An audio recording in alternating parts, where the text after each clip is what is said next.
campus of Carnegie Mellon University in Pittsburgh, Pennsylvania. We welcome you to Virtual SEI. Our presentation today is Agile and DevOps, your questions, our answers. My name is Shane McGraw, your moderator for the presentation, and I'd like to introduce our two panelists for this afternoon. First, we have Eileen Rubel, and Eileen is the technical lead for the Agile and Governance program here at the SEI. Eileen, welcome. Thanks, Shane. And also, our next panelist is Hassan Yassar, and Hassan is the technical manager for the Secure Lifecycles division here, within the CERT division here at the SEI. Hassan, welcome. Thank you, Shane. So we had lots of questions come in, folks, so we're going to not waste your time, and we're going to dive right into it. We got about 30 minutes, so we will get as many questions as we can. With Agile and DevOps getting more popular in the Department of Defense and federal government space, what is the SEI's take on these terms? So we can lay a little groundwork before we get into audience questions. So Eileen? Sure. So when we're talking about agile software development, that's something that's pretty commonly understood in the industry to mean that we are talking about small collaborative teams working in small batches, focusing on flexibility and responsiveness to change, and not building big infrastructure to manage projects, not relying on projective representations of systems, but rather relying on working software. Our lens here at the SEI is really helping defense and government organizations change how they need to do business in order to be flexible and responsive and work with engineering organizations that are employing these methods, because it's not a one-to-one shift with how we typically have acquired software-reliant systems in the past. Hassan? So DevOps it's actually the portmanteau for Dev and Ops together, and it means that emphasize communication, collaboration between all stakeholders, not only for Dev and Ops. And SI's perspective, especially for DoD space or the federal government, it is a full communication from beginning to end, means like including all stakeholders. It is not only for Dev, it is not only for Ops. There is acquisition pieces is in place, which is not typically shown in the industry practitioner things, because industry is not really hiring up or not acquiring any software things, but DoD is acquiring the software capabilities. So taking that approach and what the DoD folks need to know at the upfront and to make it DevOps compatible, what are the principles are DevOps, like a communication, collaboration, infrastructure, code pieces are the fundamental key point, include that concept from the beginning. And beginning means like during the acquisition capabilities or writing a requirements or maybe writing a system design document at the beginning, including the testing cases as well. Carry out that concept all the way to the production environment, which is like end users. So that's the things is overall DevOps concept and bring the DoD space. So we requested questions before the event, so we have some questions there. If you have a question during the live event here, you'll see a chat tab on whatever platform you're watching on, whether you're on Virtual SEI or our YouTube page. Feel free to use the chat. But the first question came in from Connie asking, how is DevOps different from the Agile framework? What is the relationship between Agile and DevOps? So you can think of agile software engineering, right, as being about the activities where we do discovery and we write code in small batches and we successively approximate the functionality towards some end goal. We also layer in the fact that isn't just an engineering problem, but it involves the business infrastructure, how you do contracting, how you work with end user organizations, how you work with testers. To layer DevOps into that, I'm going to let Hassan take that part of the question. Mm-hmm. So what I'm taking here is that DevOps is basically extension of Agile thinking. If you look at Agile principles, there is a 12 principles. It says how you do the release and quick sprint or the iterative release, but it's requiring some sort of mechanics and some techniques because none of the Agile principles says how to do it. DevOps comes in the picture, make that happen. Like give an example, if you look at the first principles of Agile, the highest priority is satisfy customer throughout early and continuous delivery of software, and requiring a continuous delivery or continuous deployment. So DevOps is bringing that mindset and how you get quickly integrated into the code and release that code pieces to the user so user can see immediately as a result of the integration phases. Either delivery can be done in the staging environment or deployment can be done in the production environment.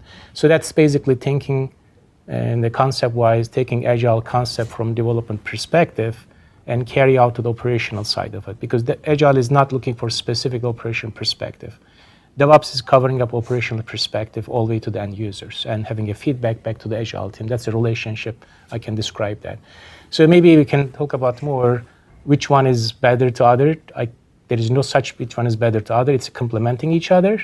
So if you are doing the agile process, you have to have a DevOps mindset, DevOps techniques to do that.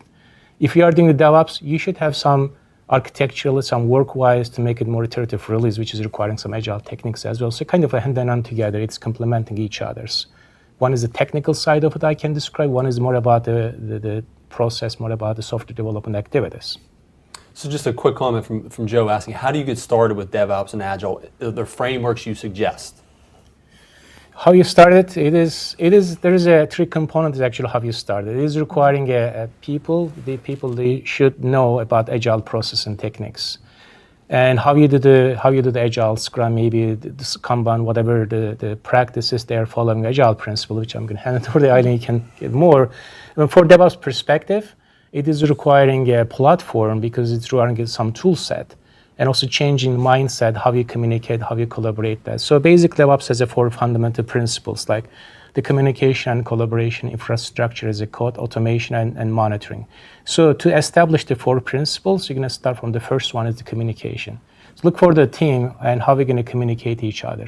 Like specifically, if you are getting a requirements or if you are looking for any features that we are going to develop that, how we are getting that features from a team, maybe a user directly, then how we are carry out that feature throughout the life cycle, like how we are communicating with the dev team. When we talk about the dev team, do we talking with the operational team as well in terms of requirements? Means like what type of system requirements that my code is going to run in terms of security, in terms of reliability and scalability. Who's going to tell me that here's our requirement? Because usually user is not going to tell you the requirements, they will tell you the functional requirements. So which is another way of communication with the rest of team members. So what I suggest, start how you improve your communication channels to make sure you're on the same page. Then build up the right tool stack. And it's another important thing because we cannot do the automations without having a supported platform. Then platform should support that automation, including testing, including continuous integration, continuous delivery, continuous deployment, which is the tool selection comes into the pictures. Then also the process is related because DevOps is not being a cowboy coding. It is more about discipline approach. It doesn't mean that you go to the website and pull the open sources and put in your stuff and make that happen. No, it is requiring some discipline. Like discipline means one basic thing is if you are in the code checking or code repository things, you got to check in daily for have a continuous integration kicked in as end of the day, so you have a continuous build process, which is one basic principles. So agile things, maybe I can throw more stuff, Eileen. I think you covered a lot of it. As far as frameworks for starting with the processes, the things I would suggest are there's a lot out there already about team level Scrum and Kanban kinds of practices, extreme programming, test-driven development. There's also a lot of information out there about Agile for larger organizations and larger projects when you're getting past the maybe 2 or 3 teams of engineers. My colleague Will Hayes and I did a podcast recently on considerations for scaling Agile into larger ecosystems like the DoD, and I'm sure we can make that link available at the end of the broadcast as well. But scaling Agile into the large there's a lot of approaches to that out there that you can look at as well. So that kind of goes into our next question, but it's from Ruth asking, how does Agile and DevOps embrace the integration of large projects into particular projects involving hardware? So going back to the previous question, Shane, that you asked, it's the how you started. So once you got to start from the basic means like a very small size project first, because it's requiring a cultural changes first. So jumping to the big project, you have some preliminary work done first, and make that a policy changes or a procedural changes. Then how we get Agile and DevOps into the work, and working a small project first. So once you do small projects, then you can expand the thinking in terms of platform readiness and people communications and process to the bigger scale. Let's say we had one continuous pipeline for a software development pipeline for one module of that big pictures, big pictures like big software, large systems. Then we can have a multiple pipeline that working for a specific groups of that modules as part of the large scale projects. So that multiple development pipeline can run parallel, and probably Safi comes in the picture like a scale agile framework can be another process support. So in terms of DevOps perspective, you may have a multiple pipeline is running for the continuous integration, continuous build process. So you can merge that pipeline into the bigger pot, like pipeline of pipeline, then you can scale up the big projects. So big project doesn't mean everybody has to be running same environment all the time, but they can stand up their own DevOps pipeline. And some organization does a centralized repositories, like Google has a perfect example. They have a one single repositories, and everybody's committing over there, but they may have a multiple pipeline is running it. So people are able to stand up their environment. And go back to the Amazon cases, they have a pizza-sized team. They're able to scale up a huge websites plus including AWS services, setting up a small team, but small team is responsible for design and develop and deploy it. So again, this is kind of like the organizational culture is also important. So start from the small projects and carry out the larger projects. And second portion of the question you were asking about the hardware integration. Yeah. And in this day and age, typically software is eating up the world. So if you look at the hardware, still there's a software pieces in it. So taking that hardware concept is a simulated platform, like basically having a mod-sim environment or the kind of virtualized platform. In this technology, it is available. So maybe, let's say if you're developing a specific application for Android or the iOS, and almost all dev environment has an emulated version of Android, so you can really test it out. Or if you're developing a software for IoT devices, and IoT has an emulator things you can do. If there is no emulators for a specific device, and hardware engineers, and they can work with the software engineers together, they can develop their own simulated platform. And means like, in terms of software interactions, the key point is how my module is going to integrate with the software modules, which is the hardware specifically, but we are simulating that module integration in the software layer. So that can be a virtualized platform. So I can give an example on how it is work in the industry. And HP, they basically converted their firmware in a single repositories. Then they were able to simulate the printing engines as a simulated platform, and they were able to run millions of time. So think about the use case. Are you going to run the hardware for testing purposes of million times printing the papers versus running a virtualized platform and standing up as on demand and work around it? So what we did in this example, we carry out the hardware integration to the left as possible, to the shift left, then integrate as quickly as possible. So while the hardware engineers, they can work in the hardware component, but endpoint is ready for the software developers, and software developer will communicate that integration pieces. Excellent. One for Eileen. Let's go to one from Frank asking, are there any best practices for when to use Kanban instead of Scrum? Let's see if I can find my Kanban slide. So at a high level, Scrum, software engineering teams that use Scrum to organize their work are operating on a 2 to 4 week time box, 2 weeks being pretty common. And so the work has to be discrete enough that it fits nicely into that kind of time box.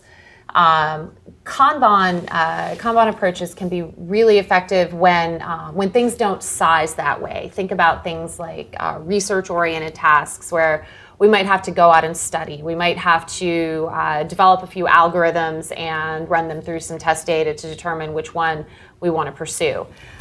We might not be able to break that down into discrete tasks that fit into a 2-week time frame.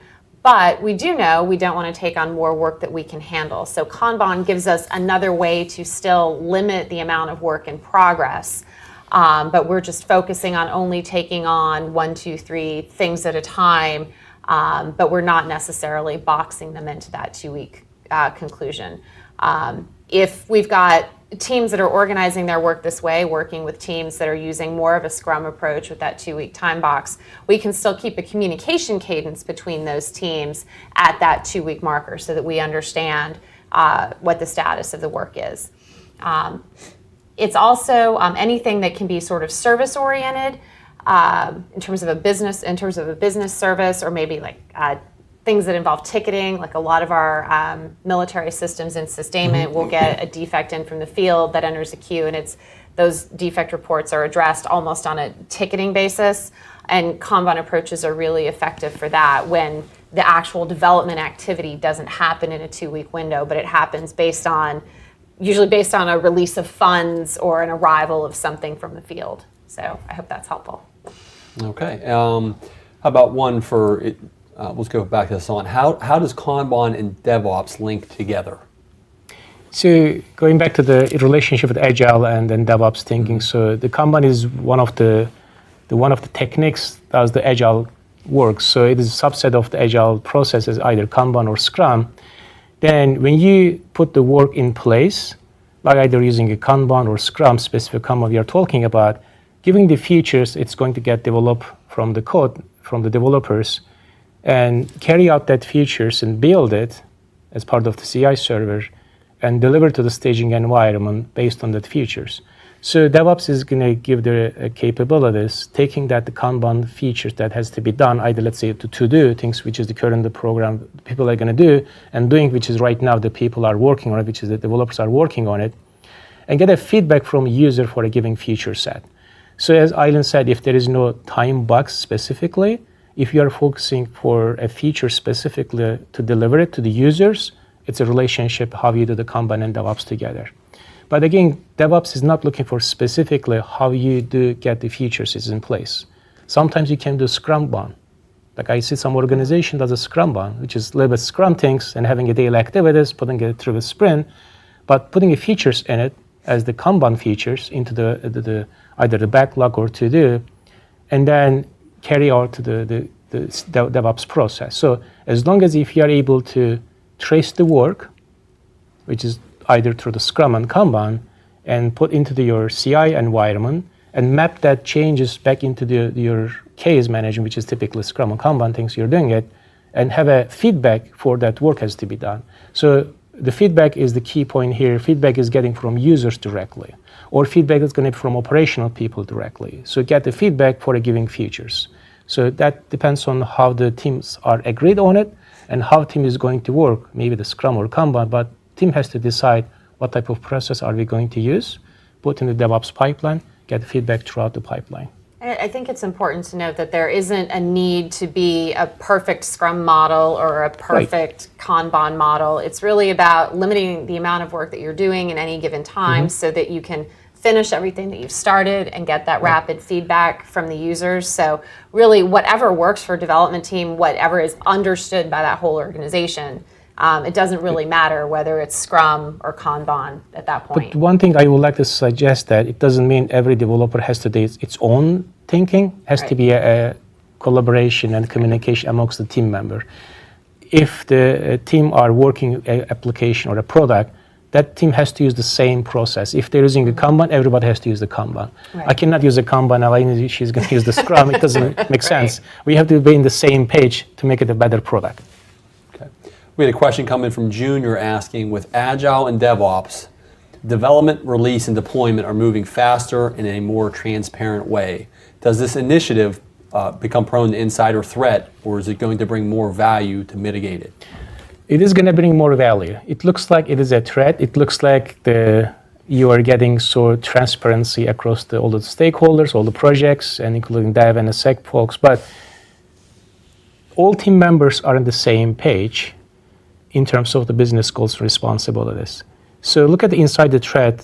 Threat is maybe somebody's in malicious work is they're using it. But if you are putting a true DevOps pipeline, you can measure any type of bad activities throughout the pipeline because it's going to bring traceabilities. So think about this way. If I'm doing something bad by myself, it is not exposed to another person, I can do much easier. If I do something bad, if it is transparent to everybody, it is going to be very difficult, maybe impossible, because if I do something bad, people is going to see that. And also, if I'm doing the code checking for the code I'm working on it, then if I'm doing some testing activities, all the test results we're going to see as publicly dashboard. Publicly means within the team members, team can see the progress, what I'm doing it. So we can eliminate any type of insider threat activities, making more visible, more transparent. So bad thinking cannot be happen. If then something happens, we will see right away. And putting the right checks and balances in terms of the development pipeline, like who's going to do the code reviews or who's going to do the code checking, things, put security controllers in it, maybe using SSH keys. These are techniques we can talk about more, but once you put a full integrated pipeline with the controllers, really easy to find out what is really happening behind the scene. And like administratively, if somebody's going to go change some settings from as part of infrastructure as a code service, maybe pushing any updates, maybe putting some other backdoor things, it is going to be transparent to the rest of the other admin folks as part of infrastructure as code pieces. So basically, we are writing a code as a scripted whole environments. So we are eliminating any type of insider threat technically using DevOps principles.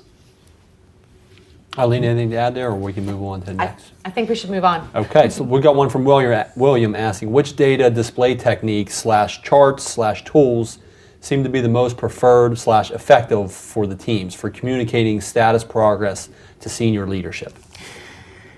Yeah, I'll take this one as well. So in the DevOps pipeline, so I'm going to go to the slide. Actually, it's going to be much better to explain.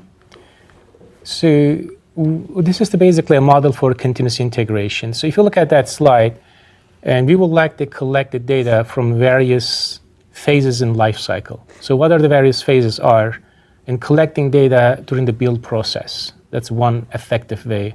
And how many cases we are working on it, and how many cases has been built successfully, and show the result, either maybe a pie chart, or maybe just a build result, maybe just to put the kind of like a gray balloon, kind of like a light things you can do. So organization can pick that there's many visualization portals available as an open source or the product wise. But key point is here to get the data as part of that process, as end of the build process. Or if you are deploying into the staging environments, you are able to deploy successfully. Or if you are doing some certain test as part of the build process, especially for security testing, are we past the test? Where are we in terms of test? Which is going back to the feedback to the team. Then we passed it as the build wise, and test is successfully done. It goes back to the feedback to developers, it's done, or maybe security folks as the next step. So other things, and see the progress in development activities. How many cases we have it, which is going to be part of your issue tracking system. Then see how many cases have been open for a given sprint frame. Then you know exactly what is your workload. Then other things you can do, see the overall load for a development team. Let's say I'm working for 10 tests, but another developer only working for 1 test. It's not fair to have a work distribution. That's another way you can get the metrics for more about development perspective. So other metrics is more performance related. So if I'm putting an application into my production environment, then I can measure many things. Measure things like it can be a CPU, it can be a network traffic, it can be data usage, it can be latency. There's many things can be implemented as the application health, which another feedback to the team, which is more about the how I'm doing in terms of quality of the work. Is it good quality, or where I'm in the quality? That metrics can also be defined from the QA person, or defined as a team together. What are we going to measure it? And what are the data we're collecting? So another example, like the ITSI is a good example from industry. They were able to monitor full pipeline, and some cases they were able to pull 200,000 type of records from their systems for various components of the systems. So how you visualize it, again, depends on data. Maybe a pie chart, maybe a graph, and depends on data your visualization. So. Okay, let's go to one for Eileen. Suzanne asked, how does this apply, meaning Agile and DevOps, to weapons systems? It makes sense for IT, but I don't see how it applies when you're, say, acquiring airplanes. We get a lot of questions like that. How do I spin up the wing of an airplane on a 2-week cycle? Yeah. So software is capability. Much of the capability that military systems, other embedded systems deliver is enabled by software. And so if we think about all of the various software elements of those systems, we can iteratively and incrementally and in small batches successively approximate towards the capability that we're trying to deliver. And these approaches give us a lot of flexibility to exploit changes in the technical environment and respond to changes in the demand signal of the capabilities. So we can do things like in a weapon system environment, we can even do things like model-based systems engineering allows us to really apply small batch iterative validation to various designs for the hardware. We're doing some work now on continuously virtually integrating aspects of the architecture. So we can do a lot to continuously integrate, build, and test software, to discover software-to-software integration problems before we actually marry up the software with the hardware platform. There's a whole lot of space here where Agile and DevOps principles apply, even though we're not talking about a 2-inch slice of the airplane every 2 weeks. That's a good point, actually. So, sorry to interrupt you, Aileen. No, go ahead. People are misunderstanding, especially in the audit space. It doesn't mean that we have to deploy every minute or every day. Right. But there are some principles we can use, Agile and DevOps principles, to make it much better work in terms of eliminate any rework. So if you get an early feedback for any module that's been part of the big 80 plane or warfare systems, if you get a feedback for that modules early, you're basically saving a time of that development activities. Either you will get a 6 month or you can a year later. Then you can get feedback. So other things also, the one of good principle, I like it for continuous delivery. There's a continuous delivery, continuous deployment. There's a two distinct things. So continuous delivery is more about delivering a code into your staging like a production, like an environment. And think about the Navy cases, shipyard. So a ship comes to the yard every 2 years. But it is only one small window that you have to do all the deployment in a small window. So you're gonna make sure it's gonna work time. But you have to practice with DevOps practice, then you can do continuous delivery multiple times. Then you have an assurances when the ship is available for deployment for a short time frame, it is gonna go smooth as early as possible because you have a very short time to deploy it. So taking that, the concept of continuous delivery, make it practice a lot 100 times, maybe depends on how much you do. If you do 100 times, it's guaranteed that 101st will be successful as a continuous deployment. That's the benefits of DevOps actually. So take that principles and how you imply into the weapon or airplane or the hardware system, a bigger picture, then use that principles. So one of the principles, I like it for traceability perspective. And how you get that tracing requirements all the way to the production like environment or production, which is DevOps is bringing other traceabilities because we said everything has to be scripted or everything has to be automated or everything has to be part of the, as the repository system, including documentation, including test cases. So basically we're eliminating any type of communication problem amongst the team members, and there's a single place people can go and take a look over there, including the project managers and QA and tester, everybody is the same portals or sharing together. Excellent. All right, back to a question from Mark. It says, as you probably know, the DoD has independent testing requirements. How does this help us with that? We often have months-long bottleneck when we hit operational testing. So the reason that we get those bottlenecks is often because we've had delays in programs, and then we basically throw everything at the test organization all at once and say, here, now you test it, and now we'll go away. OSD is actually working to push the engagement of the operational test community a lot more to the left, getting involved even at the requirements level. So that collaborative approach and having those stakeholders involved from the start to help understand what the requirement sets are and eliminate any confusion, that reduces a lot of variability when we get down to those, what we call those big bang test activities. We also, if we're using Agile approaches and DevOps approaches, we're successively building a body of evidence that what we have built works. So every 2 weeks, 4 weeks, 6 weeks, whatever, we can have a report available for the test organization that says, this is what I did and it works. This is what's going to be coming at you at that next Big Bang test event. So basically we reduce variability in the quality of what arrives at the test event.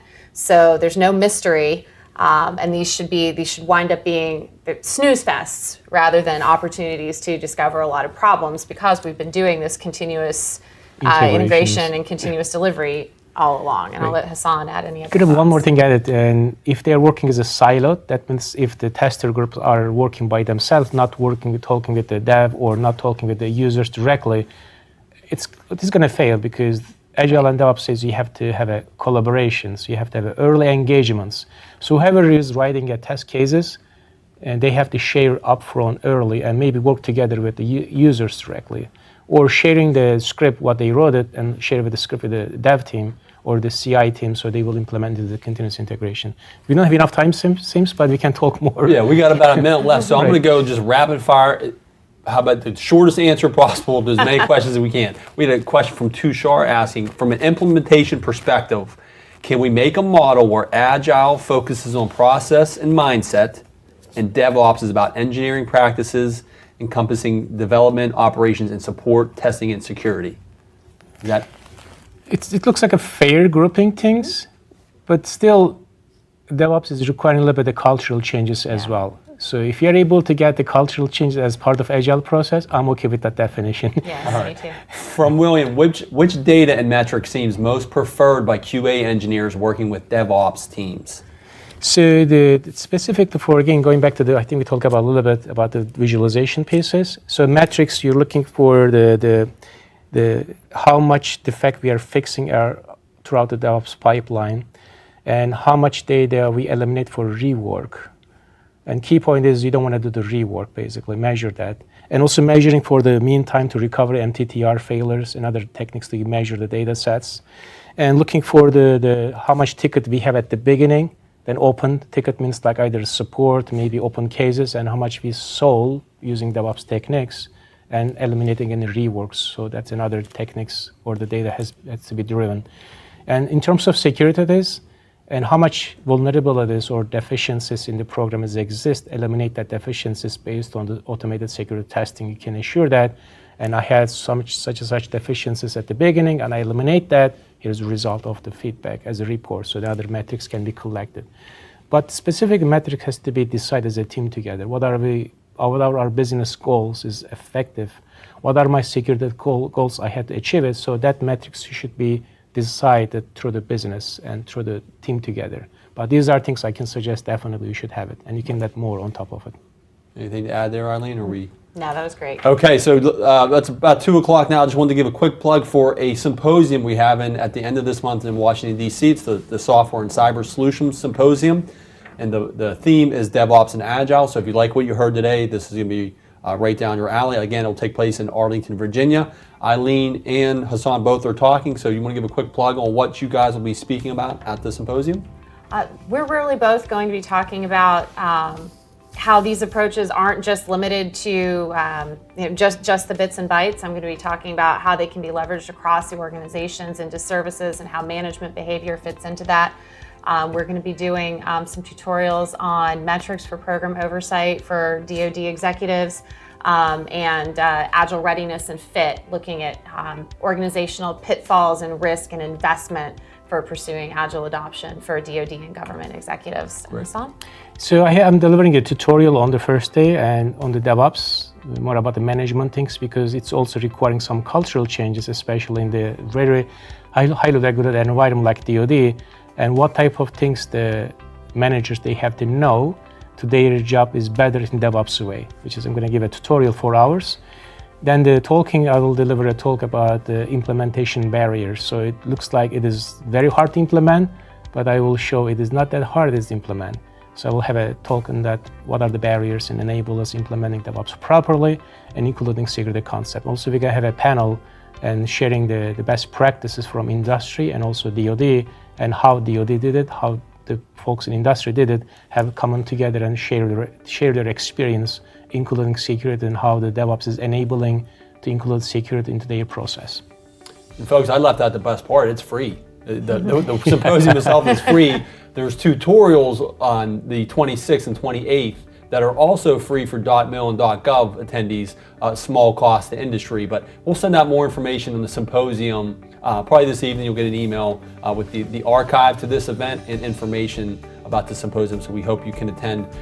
Tons of questions we didn't get to, folks. We apologize. We probably should have done this for an hour, but 30 minutes was, we got through as many questions as we can. So if you have questions that weren't answered, feel free to reply to the follow-up email we sent out this evening, and we'll get you an answer from Come Hassan to the conference. all their free time. Or come to the conference, even better, and you can ask them in person. That's all the time we have for today. Our next event will be next Friday, March 9th. We're going to do at 11:30 to 12:30 an event called 3 Software Innovations that the DoD Needs Now. and we hope everyone can attend that. Have a great day. Eileen, Thank you. Hassan, thank you very much. Thank you. Thanks for Thanks, having everyone. us. Goodbye.